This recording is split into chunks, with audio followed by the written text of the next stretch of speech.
My name is Amber Mitchell, 28 years old, and 3 years ago I thought I married the love of my life. Until the day James slapped me so hard I hit our living room floor. All because his mother Eleanor whispered something in his ear. What he didn't expect was for my purse to spill open, revealing the secret I'd been keeping for just 8 weeks. But what truly changed everything was when our neighbor Marcus walked in and said the words that would save me. If you're watching this from a toxic relationship, know that there's a way out. Please like and subscribe if you've ever felt trapped by family manipulation, and let me know where you're watching from in the comments below. James and I met at a charity gala in Boston 5 years ago. I was volunteering at the event, checking in guests at the reception table when he approached with a warm smile and kind eyes. He made a joke about the tiny appetizers that made me laugh, and somehow we ended up talking for nearly an hour before my supervisor noticed and gently reminded me of my duties. I come from a middle-class family in Boston's suburbs. My dad worked as an accountant, my mom as a high school English teacher. They raised me with solid values, but also encouraged independence.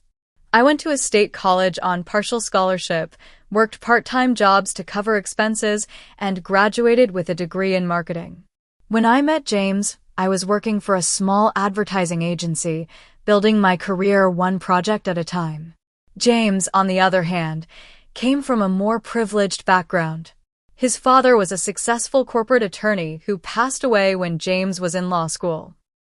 His mother Eleanor had never worked outside the home, but maintained their social standing through charity work and community involvement. James followed his father's footsteps into law, and when we met, he had just been made a junior partner at his firm. Our courtship was like something from a romance movie.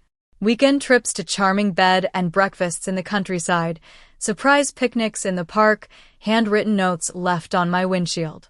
James was thoughtful, attentive, and seemed genuinely interested in my thoughts and dreams.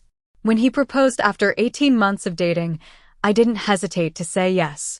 The wedding was beautiful, but looking back, I should have noticed the red flags. Eleanor insisted on being involved in every decision, from the venue to the menu to my dress. James always sided with her, saying, "Mom knows best about these things," or "let's just make Mom happy." I brushed it off as pre-wedding stress and told myself that after the honeymoon, things would settle into a natural rhythm. Our first year of marriage was mostly happy. We bought a beautiful suburban home last year, with a spacious yard and enough bedrooms for the family we hoped to start someday. James's career continued to flourish, and I had been promoted to account manager at my agency. From the outside, we were the perfect young couple building our dream life together. Eleanor lived about 30 minutes away in the family home where James grew up. Initially, she visited once every few weeks for Sunday dinner. She was always polite to me, but there was an undercurrent of criticism in her comments. "The roast is a little dry, dear, but you'll learn with practice," or "I see you've decorated with those modern pieces." Interesting choice. James never seemed to notice, or if he did, he didn't acknowledge it. As time went on, I began to notice how James's demeanor changed when his mother was around. The confident, decisive man I married would become deferential, constantly seeking her approval.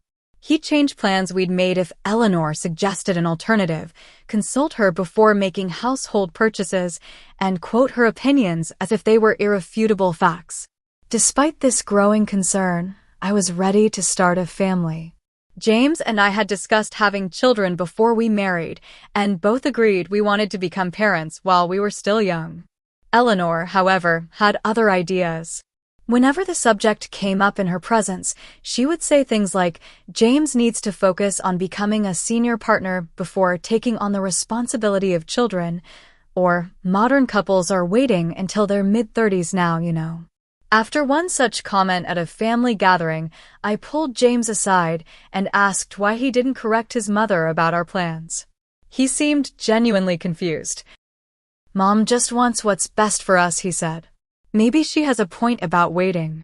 That night, I lay awake beside my sleeping husband, realizing that we had never made a significant decision without Eleanor's implicit approval.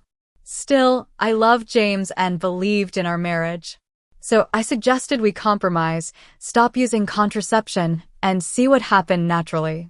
James agreed, though he made me promise not to tell his mother we were trying. My best friend Stephanie had warned me about James's relationship with Eleanor from the beginning. "He's too attached to his mom's apron strings," she'd said after meeting them at our engagement party. I had defended him then, explaining that they'd grown closer after his father died. Now, I was starting to wonder if Stephanie had seen something I'd missed. As our second anniversary approached, I realized the perfect marriage I thought I had was largely a facade. But I still believed we could work through our issues. James was a good man at heart, and I was committed to our relationship. I just needed to find a way to establish healthier boundaries with Eleanor. Over the past 6 months, Eleanor's presence in our lives had increased dramatically. What started as weekly Sunday dinners somehow morphed into 3 or 4 visits per week. She'd drop by unannounced with groceries she thought we needed, or to deliver dry cleaning she'd picked up for James since it was on her way, it wasn't, or simply to check if we were eating properly. James never seemed bothered by these intrusions. In fact, he encouraged them, giving her a key to our home for emergencies without discussing it with me first. When I expressed discomfort about this, he looked at me as if I'd suggested something outrageous. "She's my mother, Amber," he said with an edge to his voice I'd rarely heard before. "She's only trying to help us." But help wasn't what it felt like to me. Eleanor had a talent for making me feel inadequate in my own home.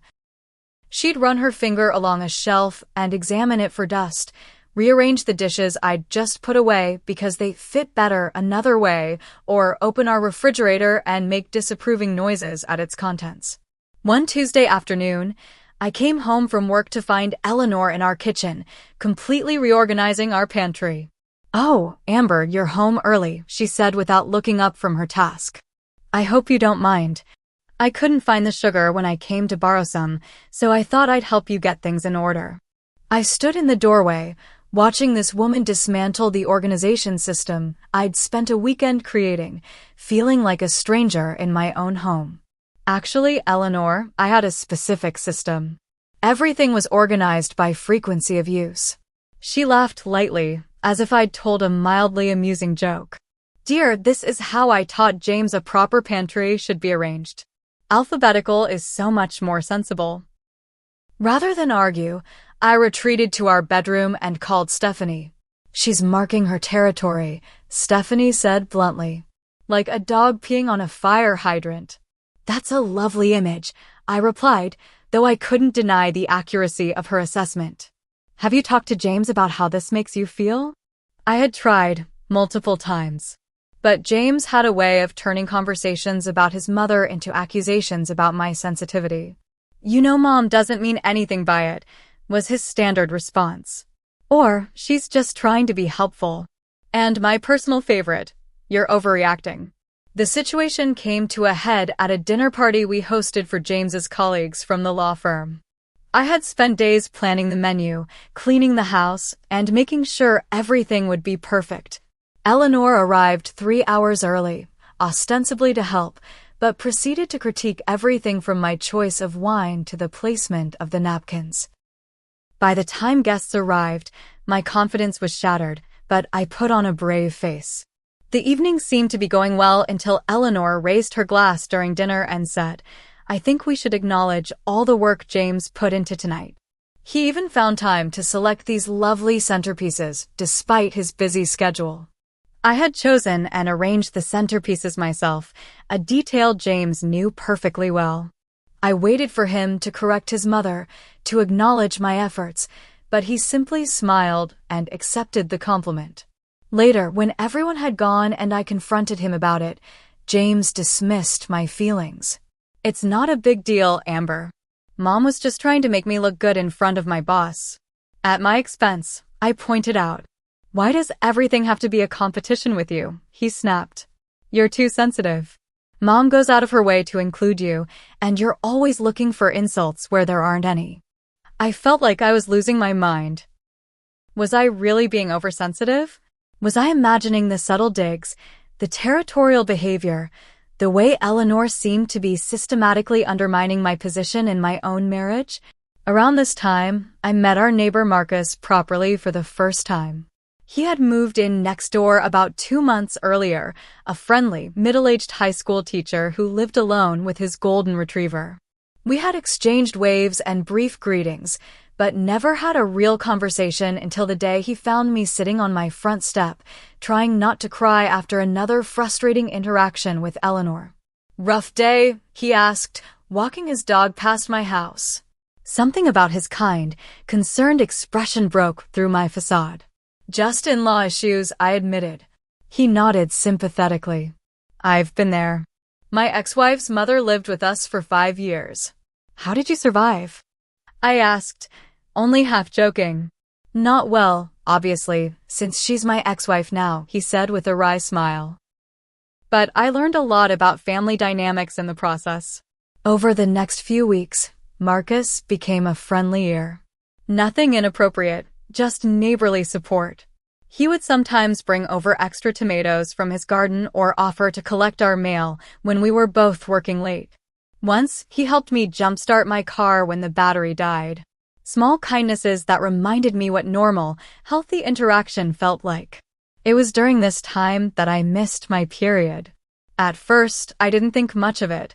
My cycle had always been somewhat irregular, especially during times of stress. But when a week passed, then 2, I picked up a pregnancy test on my way home from work. I took it the next morning while James was in the shower, and when those 2 pink lines appeared, I felt a confusing mix of joy and terror. Joy, because I had wanted this, wanted to start a family with the man I loved. Terror, because I knew, instinctively, that Eleanor would see my pregnancy as a threat to her control over James. And given how things had been going, I wasn't confident that James would choose me if forced to take sides. I decided to keep the news to myself for a few days, to find the right moment to tell James privately, before his mother could influence his reaction. I didn't know then how quickly my careful plans would unravel or how dramatically my life was about to change. The morning that changed everything started like any other. I woke up feeling slightly nauseous, which I now recognized as morning sickness. James had already left for an early meeting at the office, so I had the house to myself. I decided to take another pregnancy test, just to be absolutely certain before I told James the news. The second test confirmed what I already knew.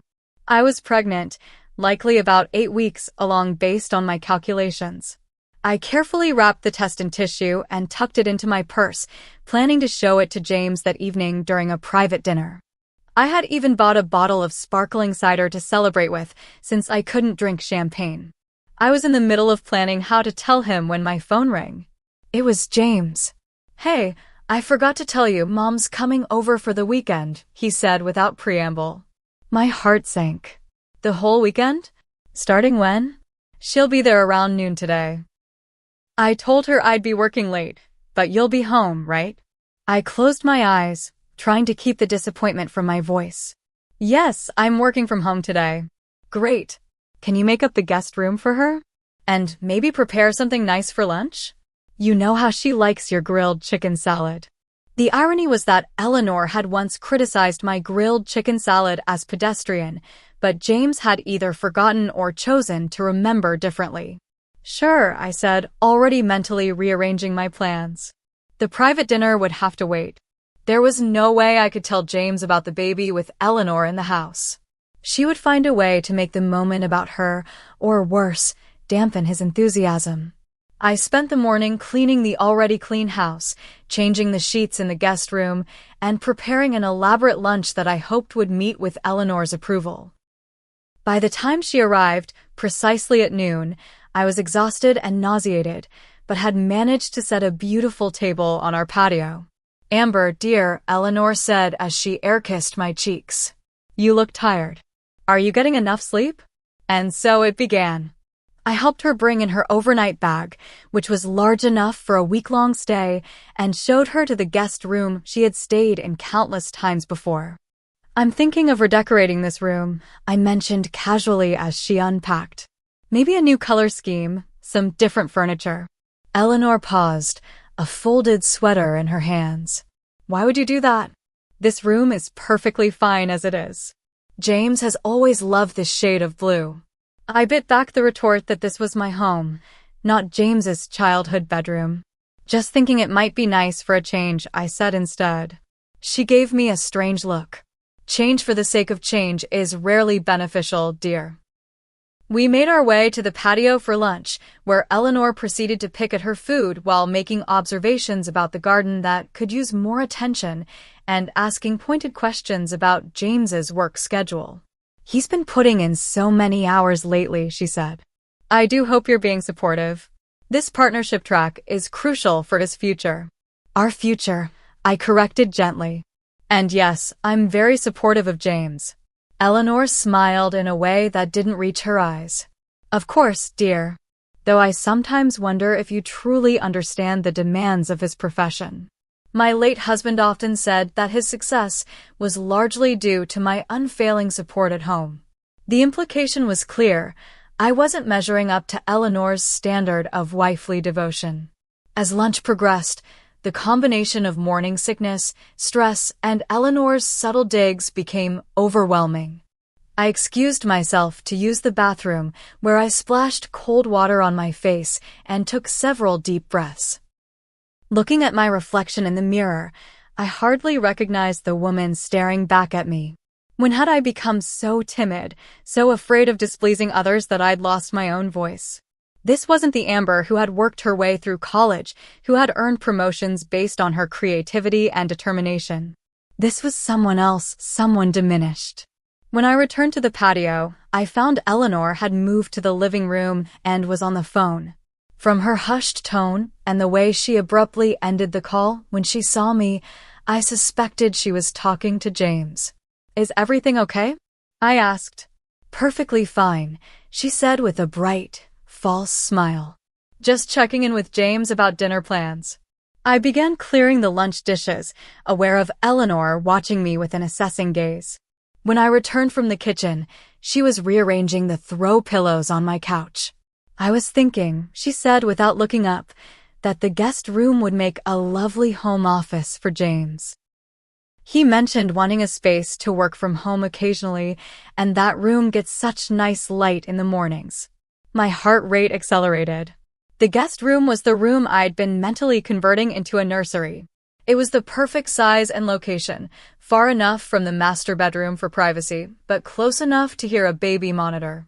Actually, I said, surprising myself with my firmness, we have plans for that room. Eleanor finally looked at me, her eyebrows raised. Oh! What plans? I hesitated, not ready to reveal my pregnancy but unwilling to back down. Just future plans. James and I have discussed it. She gave me a patronizing smile. I speak with James nearly every day, dear. He hasn't mentioned any plans for that room. Before I could respond, I heard the front door open. James was home, hours earlier than expected. In here, Eleanor called out, her eyes still fixed on me with an unsettling intensity. James entered the living room, his expression unreadable. He kissed his mother's cheek before giving me a perfunctory peck that felt more like obligation than affection. You're home early, I said, trying to sound normal despite the tension crackling in the air. Mom texted me, he replied. Said there was something we needed to discuss as a family. I glanced at Eleanor, who was watching the exchange with thinly veiled satisfaction. Whatever was about to happen, she had orchestrated it. James, why don't you and I have a private word first? Eleanor suggested, patting the couch beside her. I felt invisible, excluded from a conversation that apparently concerned me. I'll give you some privacy, I said, turning to leave the room. No need, dear, Eleanor said. This won't take long.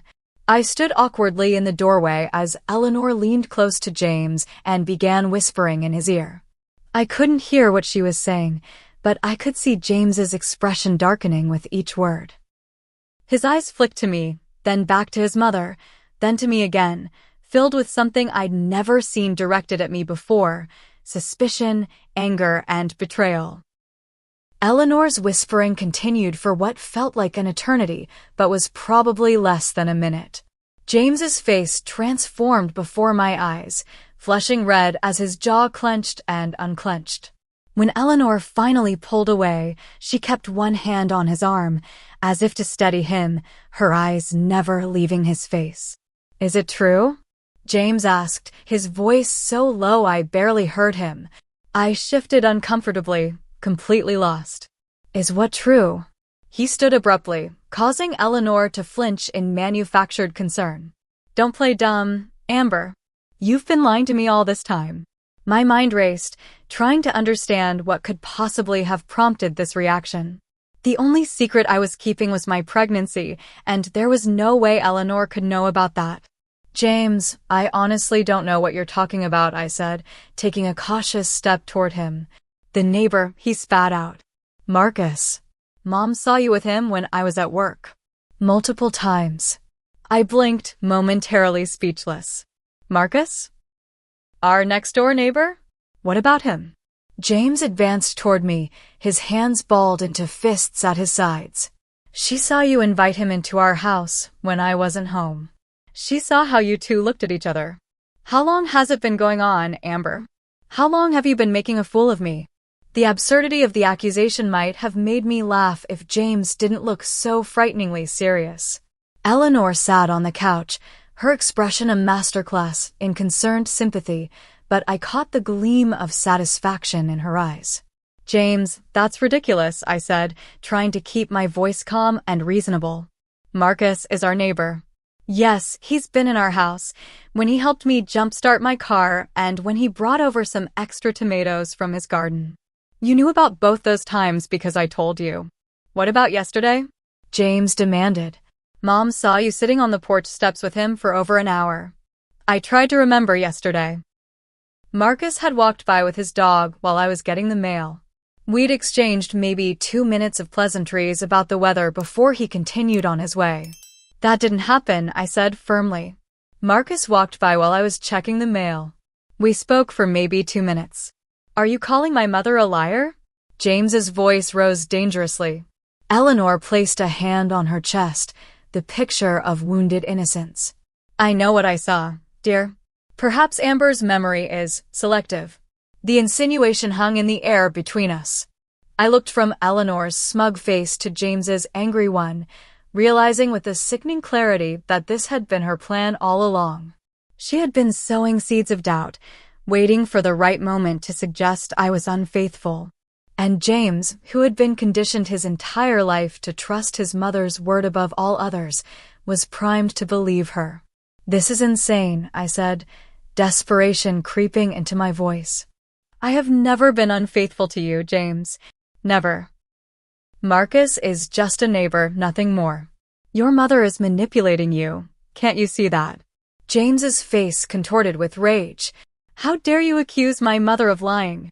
After everything she's done for us, for you. What has she done for me except criticize and undermine me at every turn?" I shot back, my own anger finally breaking through. "She's been trying to come between us from day one, and you've been too blind to see it." Eleanor let out a small gasp, her hand flying to her mouth.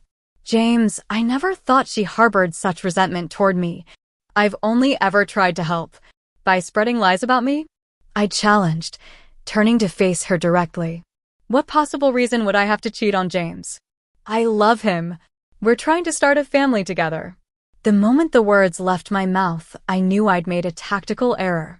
Eleanor's eyes narrowed, and a flash of something dark and possessive crossed her face before she composed herself. "A family?" she repeated, her voice honey-sweet with poison at its center. "Is that what this is about? You're trying to trap my son." "Trap him?" I echoed incredulously. "We're married. We've talked about having children since before we were engaged." "James told me he wanted to wait," Eleanor said smoothly. "He wants to focus on his career right now. Isn't that right, James?" James looked conflicted for the first time since entering the room. "Well, yes, but Amber and I did discuss." So you admit you've been trying to get pregnant against his wishes? Eleanor interrupted, seizing on the momentary hesitation. Is that why you've been so secretive lately? Or is there more to it than that? The implication was clear. She was suggesting that if I was pregnant, the baby might not be James's. The accusation was so outrageous, so deeply hurtful that I couldn't form words for a moment. James was looking at me with renewed suspicion. Is that true? Have you been trying to get pregnant behind my back? Not behind your back, I managed to say. We agreed to stop using contraception and see what happened naturally. That was a mutual decision, James. You were there for the conversation. But you didn't tell me if it happened, he countered. Have you been keeping secrets from me, Amber? I felt cornered, trapped in a no-win situation. If I admitted I was pregnant now, in this hostile atmosphere with Eleanor's poisonous influence, it would forever taint what should have been a joyful revelation. If I denied it, I would be lying, which would only make things worse when the truth inevitably came out. I think your silence speaks volumes, Eleanor said into the tense quiet. Something in me snapped.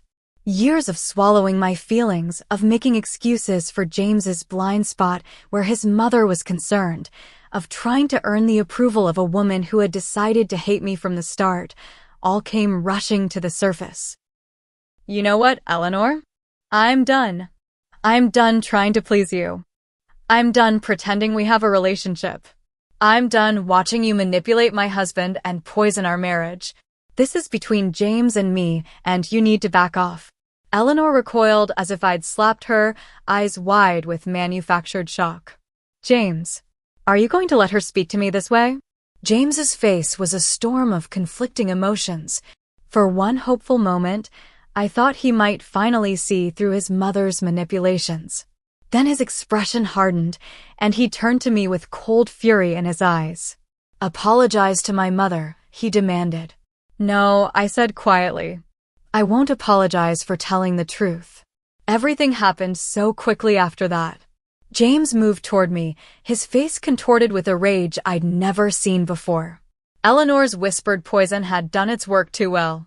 I saw his hand rise, registered the intent in his eyes a split second before it happened. The slap caught me across the cheek with such force that I lost my balance, stumbling backward until I hit the floor.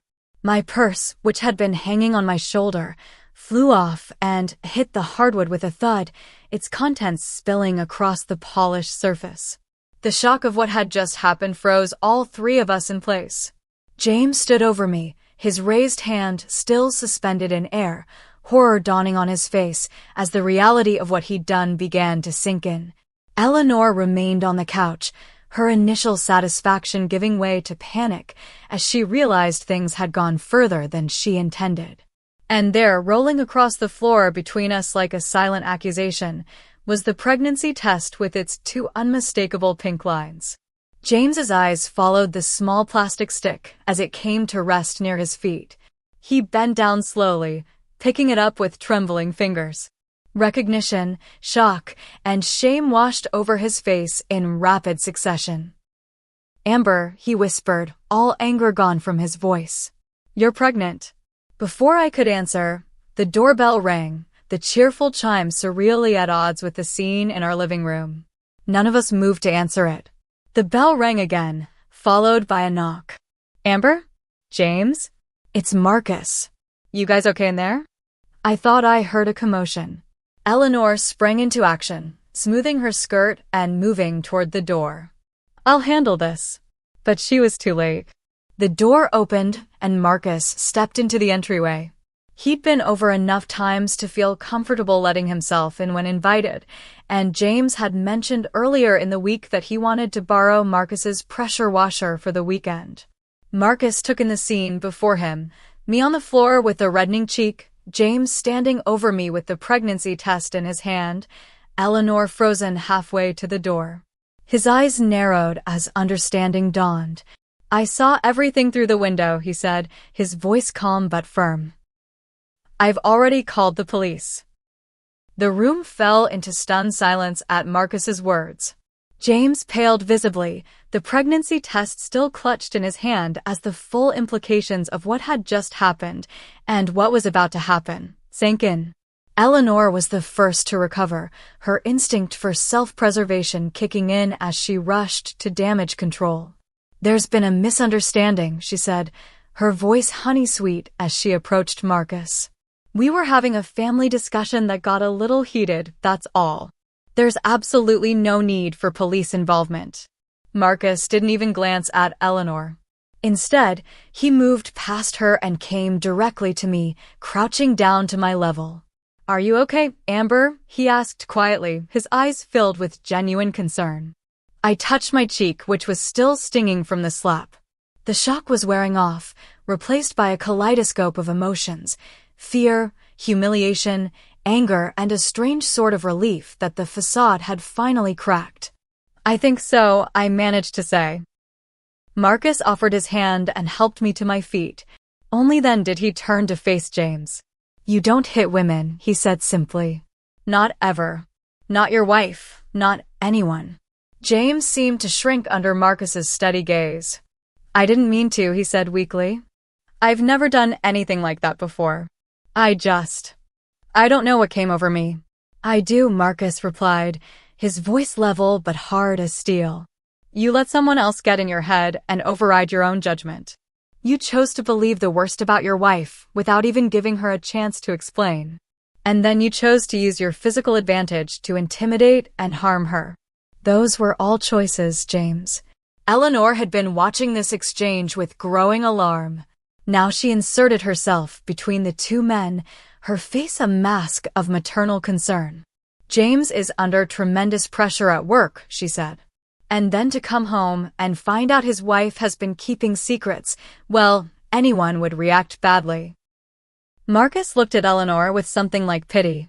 "Ma'am, I've been a high school teacher for 20 years. I know manipulation when I see it, and I know the damage it can do. What I witnessed today wasn't a son defending his mother's honor.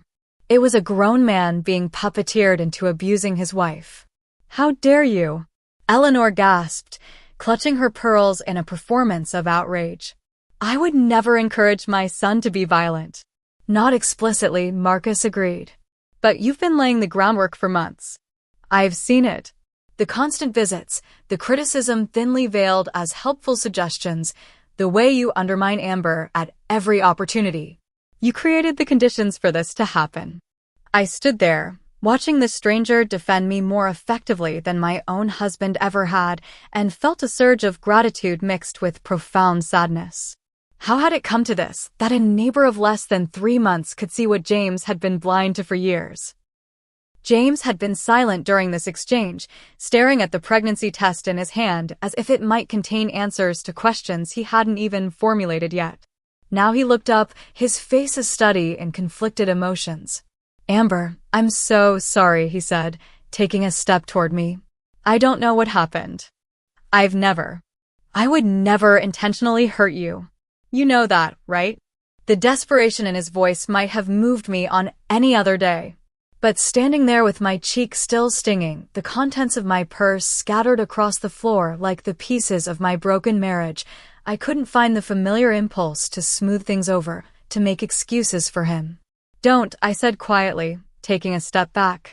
"Just don't, James." The sound of sirens in the distance punctured the tense atmosphere. Eleanor's eyes widened in genuine fear. "James, this could affect your career," she said urgently. "We need to clear this up before the police arrive." Always the career, I thought bitterly. Never the marriage, never the family we were trying to build. Just the precious career and the status it brought. James seemed torn, looking from his mother to me to Marcus, who still stood protectively at my side. "What's going to happen?" he asked, his voice small, like a child's. "The police will take statements from everyone," Marcus explained calmly. "They'll document Amber's injury. Then they'll decide whether to make an arrest based on what they find." "Arrest?" Eleanor repeated, aghast. "For a family disagreement? This is ridiculous. Amber, tell them you don't want to press charges. Tell them it was all a misunderstanding. The manipulation was so transparent now that I could almost see the strings she was trying to pull. But they no longer reached me. Something had broken free inside me the moment James's hand connected with my face, some invisible tether that had kept me bound to this dysfunctional dynamic. "No," I said, my voice stronger than I expected. "It wasn't a misunderstanding. James hit me because you convinced him I was cheating, which is a lie. You've been trying to drive a wedge between us from the beginning, and today you succeeded. Congratulations, Eleanor." The sirens grew louder, and blue and red lights flashed through the front windows. 2 police officers, a man and a woman, approached our door, which still stood open from Marcus's entrance. "We received a call about a domestic disturbance," the male officer said, his eyes scanning the room and taking in the scene. Eleanor immediately stepped forward, social polish firmly in place. "Officer, there's been a misunderstanding. My son and his wife were having a disagreement, and this neighbor," she gestured dismissively at Marcus, "overreacted." The female officer looked past Eleanor to me. "Ma'am, are you all right? Do you need medical attention?" I touched my cheek again, feeling the heat of what would likely be a bruise by morning. "I don't think so." "Can you tell us what happened here?" she asked, moving closer while her partner remained by the door, keeping an eye on James. I took a deep breath, aware that whatever I said in the next few minutes would irrevocably alter the course of my marriage and my life. Eleanor was watching me with warning in her eyes, silently commanding me to minimize what had happened. James looked shell-shocked, still holding the pregnancy test like it was both precious and dangerous. "My husband slapped me," I said simply. "Hard enough to knock me to the floor. It was after his mother told him I was having an affair with our neighbor, which isn't true." The officer nodded, making notes. "Had this happened before? The physical violence?" "No, never. But the accusations and manipulation from my mother-in-law have been ongoing for years." "That's a lie," Eleanor interjected. "I have only ever wanted what's best for my son and his marriage. Amber has been increasingly paranoid and hostile toward me for months." The male officer stepped forward. "Ma'am, please let us conduct our interview. You'll have a chance to give your statement." While the female officer continued speaking with me, her partner approached James. "Sir, I need you to step outside with me." "Am I being arrested?" James asked, his voice barely audible. "We're just going to talk for now," the officer replied non-committally. As James was led outside, still clutching the pregnancy test, Eleanor's composed facade began to crack. "This is outrageous," she said, her voice rising. "My son is a respected attorney. Do you have any idea what an arrest would do to his reputation? His career?" "Mrs. Mitchell," the female officer said firmly, "I understand you're concerned for your son, but right now our priority is ensuring everyone's safety and getting accurate statements about what occurred." Marcus, who had been a quiet, steady presence throughout, finally spoke up. "Officers, I witnessed the assault through the window before I entered. I'm willing to give a statement." Eleanor's face contorted with fury. "Of course you are. You've been waiting for an opportunity like this, haven't you? Worming your way into my son's home, getting close to his wife." "Eleanor," I snapped, my patience finally exhausted. "Marcus is our neighbor. The only reason he's involved is because he happened to see your son, my husband, hit me. That's it.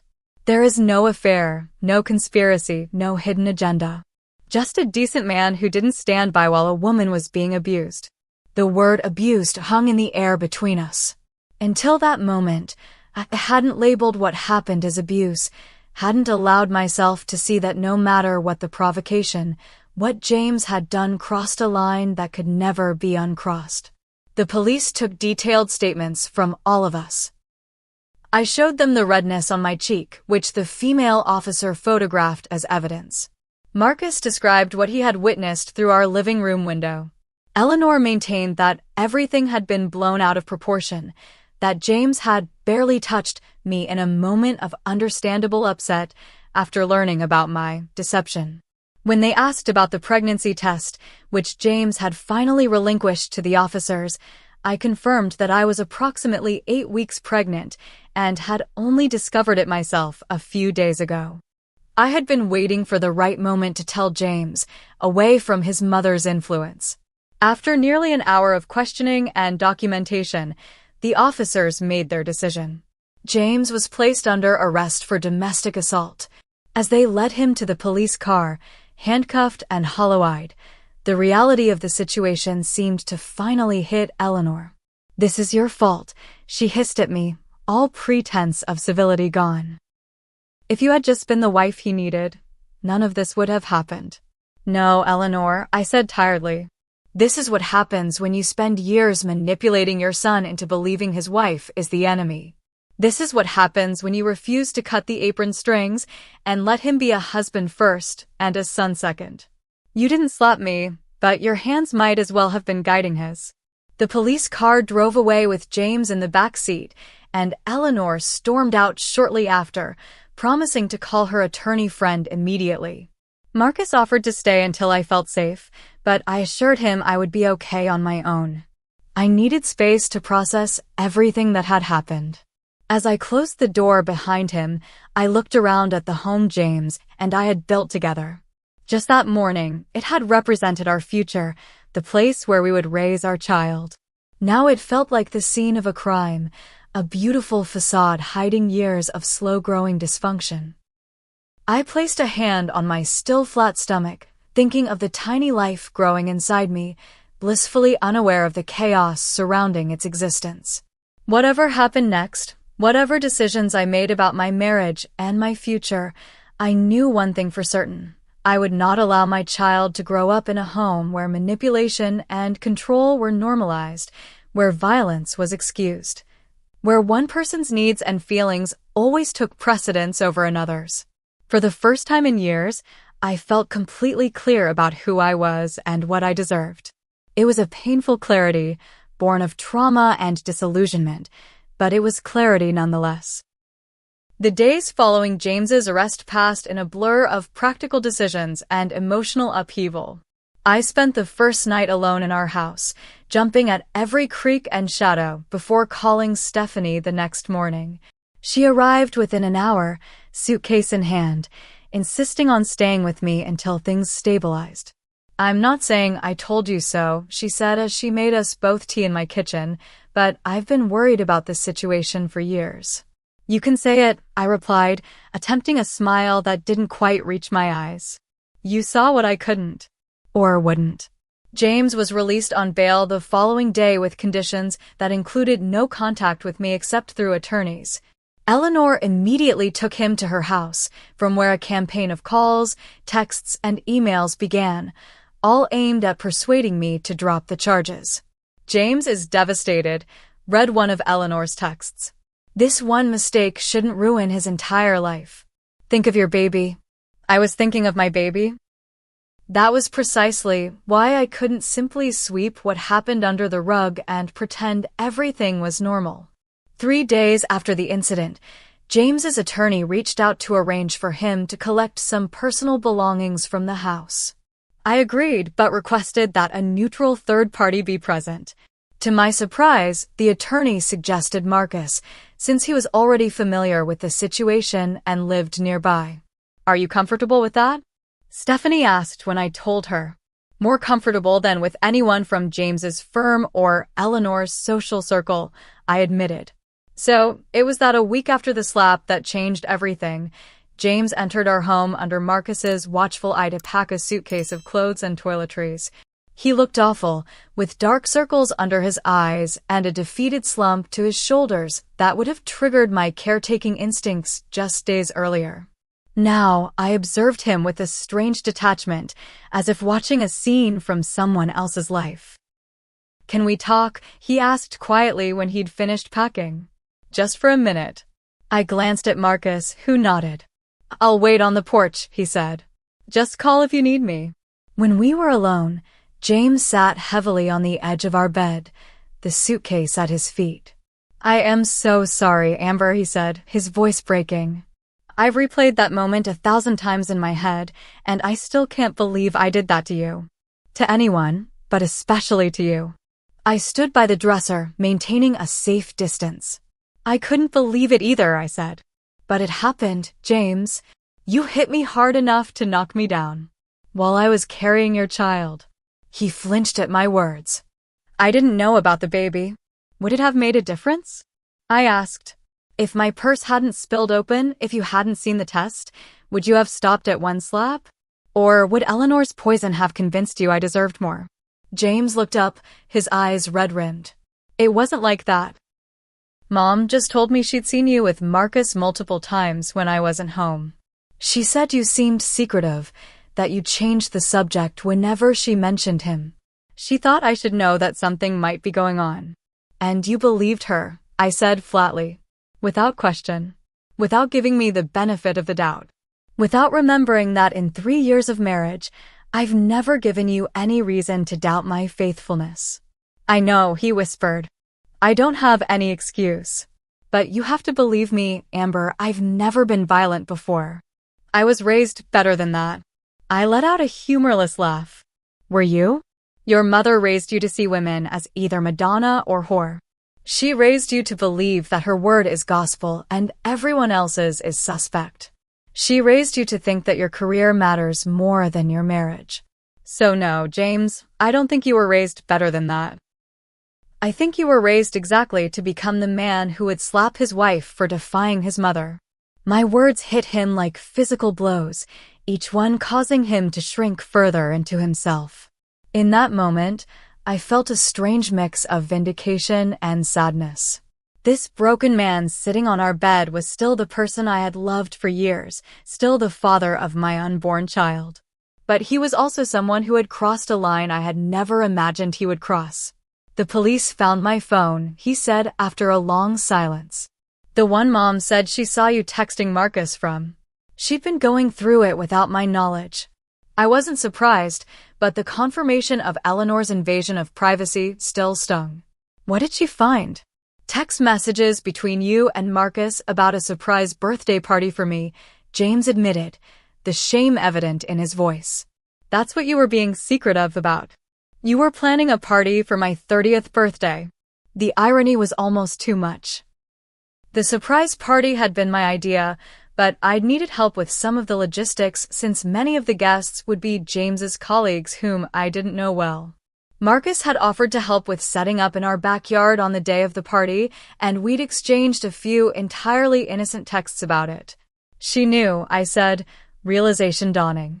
She saw those texts and knew exactly what they were about, but she twisted them into something sinister because it served her purpose. James nodded miserably. The detective showed me the thread. There was nothing inappropriate in any of it. Just plans for my party. Mom lied to me deliberately to make me suspicious of you. And it worked, I said. Because you've always trusted her judgment over mine. Over your own, even. I'm seeing a therapist, he said abruptly. Twice a week. It was a condition of my bail, but I would have done it anyway.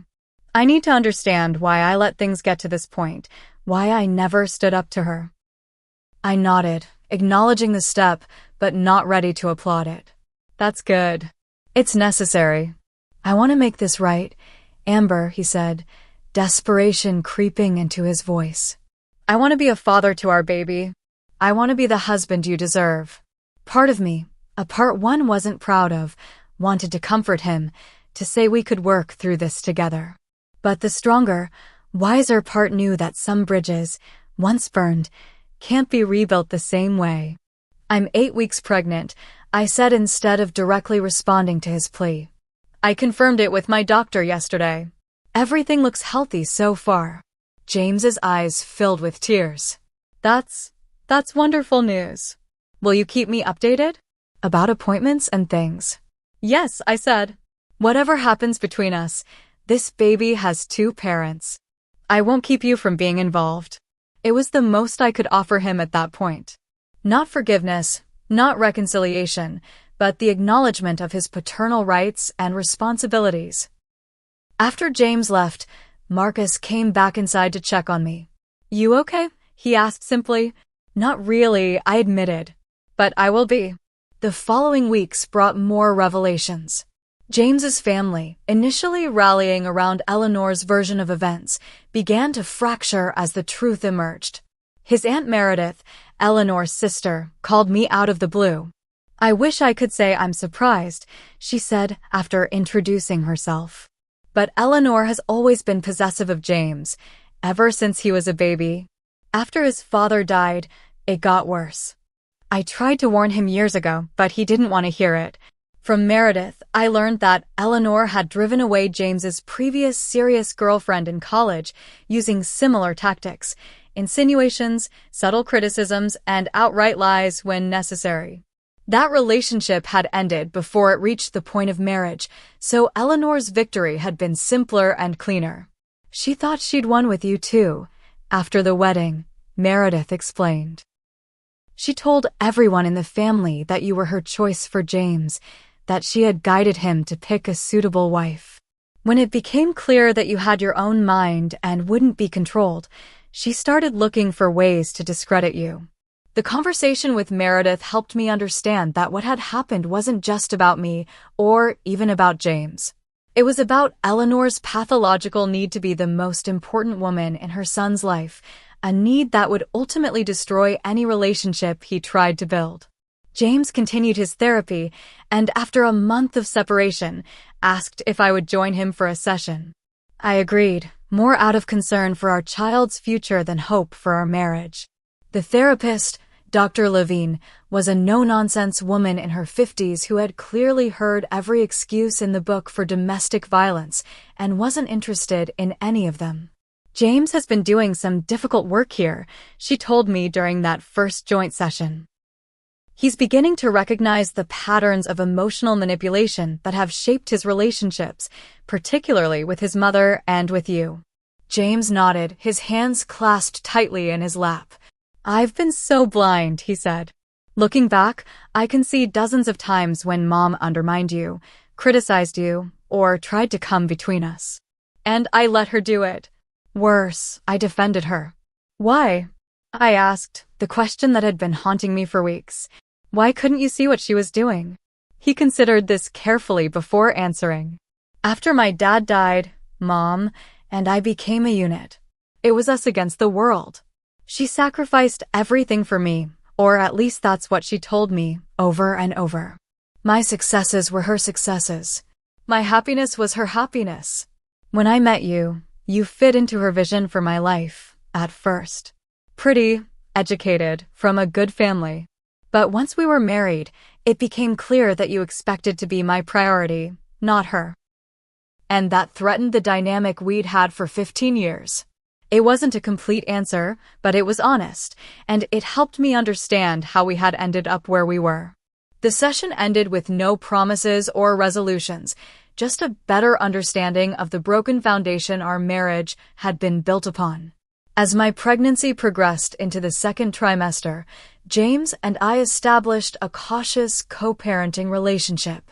The criminal case against him was ongoing, with a plea deal being negotiated that would likely include probation, community service, and continued counseling. I had a restraining order against Eleanor, who had attempted to confront me at my office and had sent several disturbing emails about taking care of my grandchild the right way. Stephanie remained my rock throughout this period, staying with me until I felt safe alone again, accompanying me to doctor's appointments, and never once saying, "I told you so," though she had every right to. Marcus kept a respectful distance, but remained a friendly presence, waving when we saw each other and occasionally leaving homegrown vegetables on my porch with simple notes like, "Extra zucchini today, enjoy." For months after the incident, I met James for coffee at a neutral location to discuss the future. He looked healthier than the last time I'd seen him, more centered and calm. "I'm moving out of Mom's house," he told me. "I found an apartment closer to work. And I've set boundaries with her. She's not allowed to discuss you or the baby, and if she violates that boundary, I leave immediately." "How's that going?" I asked, genuinely curious. "It's been challenging," he admitted with a wry smile. "She's used every tactic in her arsenal. Guilt, tears, health scares, you name it. But I'm holding firm. Dr. Levine says it's like detoxing from an addiction. There are withdrawal symptoms. I nodded, taking a sip of my decaf latte. I'm glad you're making progress. I am, he said. But I know it doesn't change what happened. I know I broke something sacred between us, and maybe it can never be repaired. I just want you to know that I'm committed to being the best father I can be, and to never, ever being the man who hurt you again. As I looked at him across the table, I felt a complex mix of emotions, residual fear and anger, yes, but also a glimmer of respect for the difficult work he was doing.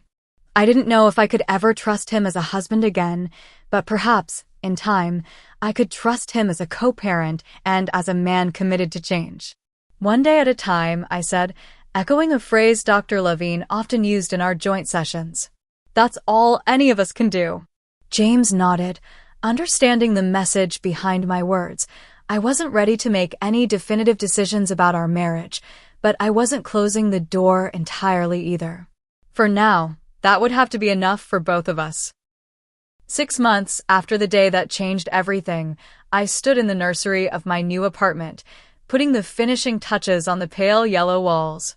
At 28 weeks pregnant, my belly now protruded proudly, a physical reminder of the new life that would soon join the one I was rebuilding for myself. I had found the 2-bedroom apartment in a quiet complex about 15 minutes from my old neighborhood. It was smaller than the house James and I had shared, but it was mine, a space free from the memories and tensions that had permeated our marital home. James had agreed to buy out my portion of the house, which had given me the financial cushion to make this fresh start. As I arranged stuffed animals in the crib, I heard a knock at the door. It was Stephanie, carrying a houseplant and a bag of takeout. Thought you might be hungry after all that nesting, she said, setting the food on my small dining table. How are you feeling today?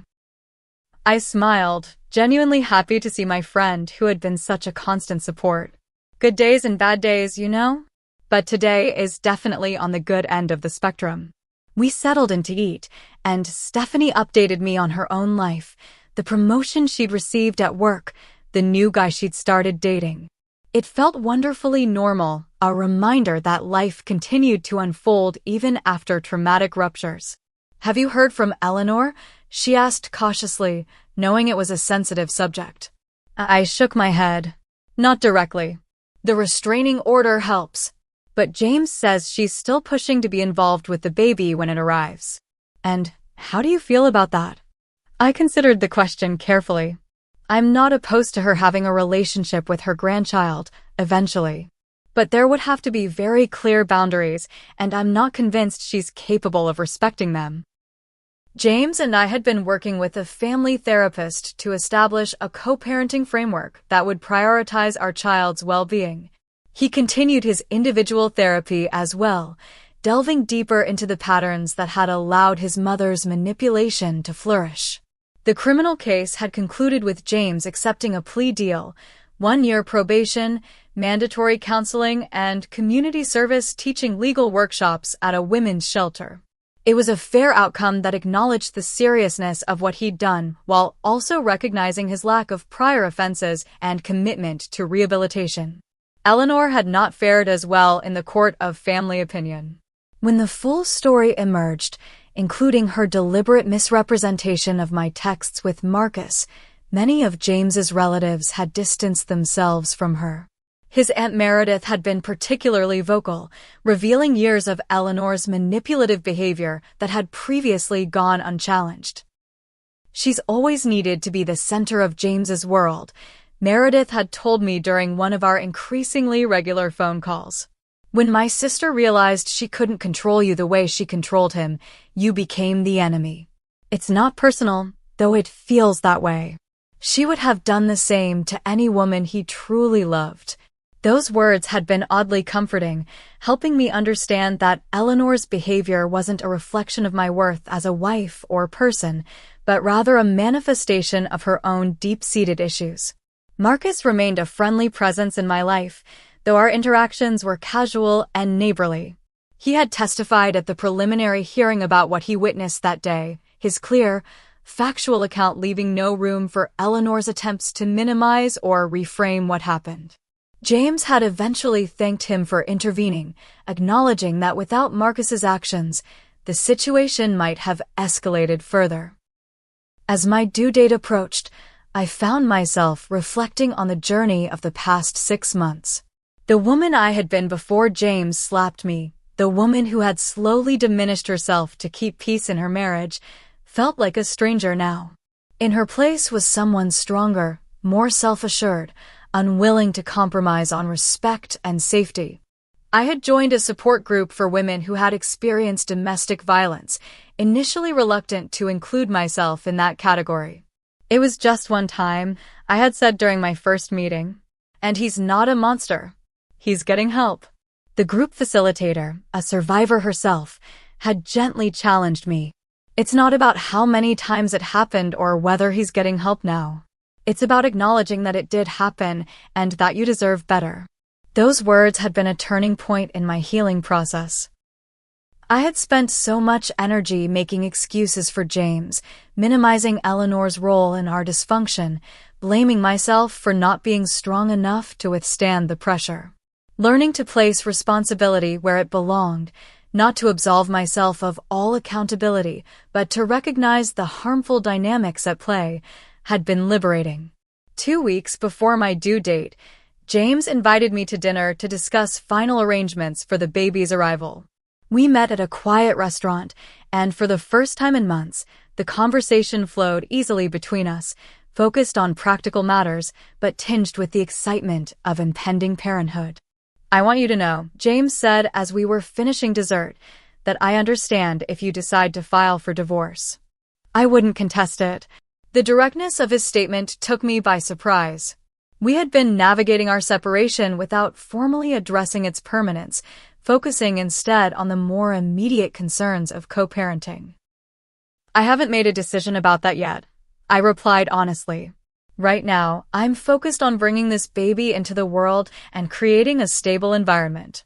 The legal status of our relationship seems secondary to that." James nodded, relief evident in his expression. "I understand. And I want you to know that regardless of what you decide, I'm committed to being the best father I can be and to continuing the work I've been doing in therapy. The man who hurt you isn't who I want to be, for our child or for myself." Looking at him across the table, I could see genuine change in his eyes. The James who had been so easily manipulated by his mother, so quick to anger when his worldview was challenged, had been replaced by someone more thoughtful, more willing to examine his own motivations and behaviors. "One step at a time," I said, an echo of the phrase that had become something of a mantra between us. "We're both doing the best we can with a situation neither of us expected to be in." When our daughter Lily was born on a crisp autumn morning, James was there as we had agreed, standing respectfully at the head of the bed, offering encouragement but giving me and the medical team space to work. When the nurse placed our daughter in my arms, the tears in James's eyes mirrored my own, a moment of pure joy untainted by the complications of our relationship. In the months that followed, we established a co-parenting routine that prioritized Lily's needs while respecting my boundaries. James proved to be a devoted father, reliable with his scheduled times and genuinely engaged with our daughter's development. The anger management and therapy he had committed to continued to bear fruit, and slowly, cautiously, I began to trust that the change in him was real and sustainable. Eleanor remained a complex issue. After multiple sessions with our family therapist, we agreed to allow her supervised visits with Lily, always with James present and never in her home. These carefully controlled interactions were successful enough that, by the time Lily was 6 months old, Eleanor had begun her own therapy, reluctantly acknowledging that her behavior had nearly cost her a relationship with her only grandchild. As for me, I had returned to work part-time, finding a new balance between career and motherhood. The support network I had built during my pregnancy, Stephanie, my support group, even Marcus, who still occasionally left garden vegetables with congratulatory notes, remained strong, reminding me daily that I was not alone. The question of reconciliation with James lingered, unresolved but not urgent. There were moments, Watching him with Lily, when I could see glimpses of the man I had fallen in love with, now tempered by hard-won wisdom and genuine remorse. There were other moments when the memory of his hand striking my face would surface unexpectedly, a visceral reminder of a line that had been crossed. What I had learned, through therapy and reflection and the simple passage of time, was that I didn't need to rush this decision. My worth was not tied to the status of my marriage, and Lily's well-being was not dependent on her parents living under the same roof. What mattered was that she grew up in an environment free from manipulation and violence, where boundaries were respected and healthy relationships modeled. On Lily's first birthday, we held a small celebration at a local park. James arrived early to help set up, and as we worked together to arrange decorations and food, I felt a sense of peace that had been elusive for so long. "Thank you," I said suddenly, surprising both of us. "For what?" James asked, genuinely puzzled. "For doing the work," I explained. "For not taking the easy path of denial or excuses. For becoming someone our daughter can look up to, even after what happened between us." James was quiet for a moment, emotion evident in his eyes. "I should be thanking you," he finally said. "You could have shut me out completely, and no one would have blamed you. Instead, you gave me the chance to be a father to Lily, to prove that I could change.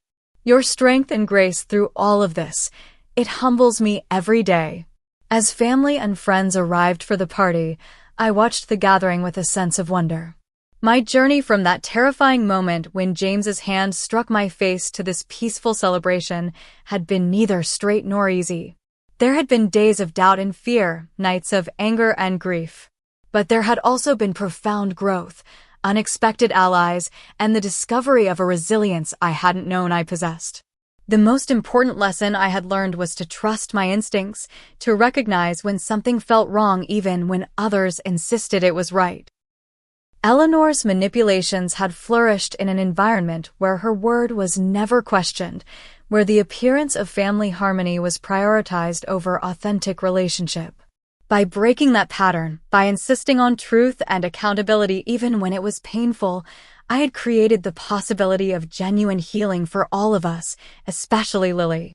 As I watched my daughter's face light up with delight at her first taste of birthday cake, surrounded by people who truly cared for her well-being, I knew that regardless of what the future held for James and me as a couple, we had already succeeded in the most important task, creating a foundation of respect, honesty, and love upon which our child could build her life.